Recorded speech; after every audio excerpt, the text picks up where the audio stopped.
చిన్న పిల్లగాన్లు ఏది దొరికితే దాంతోనే ఆడుకుంటారు. అట్లా ఆడుకునేటప్పుడు నోట్లో ఏది పడితే అదే పెట్టుకుంటారు.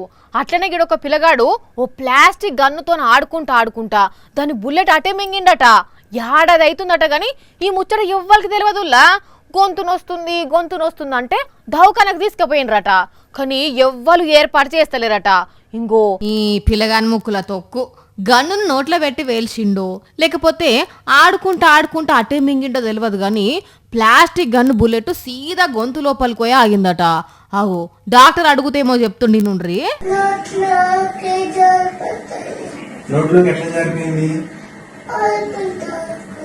ఇన్నారుల్లా ఆడుకుంటుంటే మింగినా అంటున్నాడు. బుడ్డోన్ పేరు షణ్ముఖ. మహబూబాబాద్ జిల్లా గార్ల మండలం పాత పోచారం ఊరు. వీళ్ళ అమ్మ నాయన శ్రావణ్ కుమార్ సౌజన్. ఏడాది అవుతుందట ప్లాస్టిక్ గన్ బుల్లెట్ మింగి. నడమ కుతుకనొస్తుంది అంటే దవాఖానకు తీసుకుపోతురట. కానీ ఏ డాక్టర్ ఏం చెప్పలేదట. ఇక ఇప్పుడు ఈ డాక్టర్ తానికి తీసుకొస్తే గొంతికల బుల్లెట్ ఉన్నదని చాలా కష్టంగా గుర్తుపట్టిర్రు.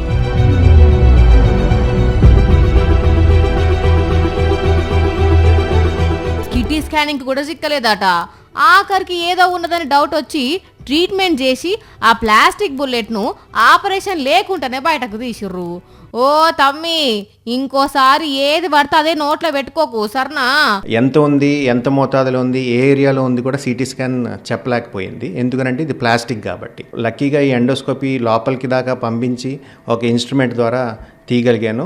దగ్గర 1.5 hours పట్టింది. చూస్తుర్రు అమ్మ నాయనలు పిల్లగాళ్ళు ఆడుకుంటారు కదా అని వాళ్ళ మీద ఓ నజరేసి ఉంచకపోతే గీసోంటి పర్షాన్ కథ అవుతుంది.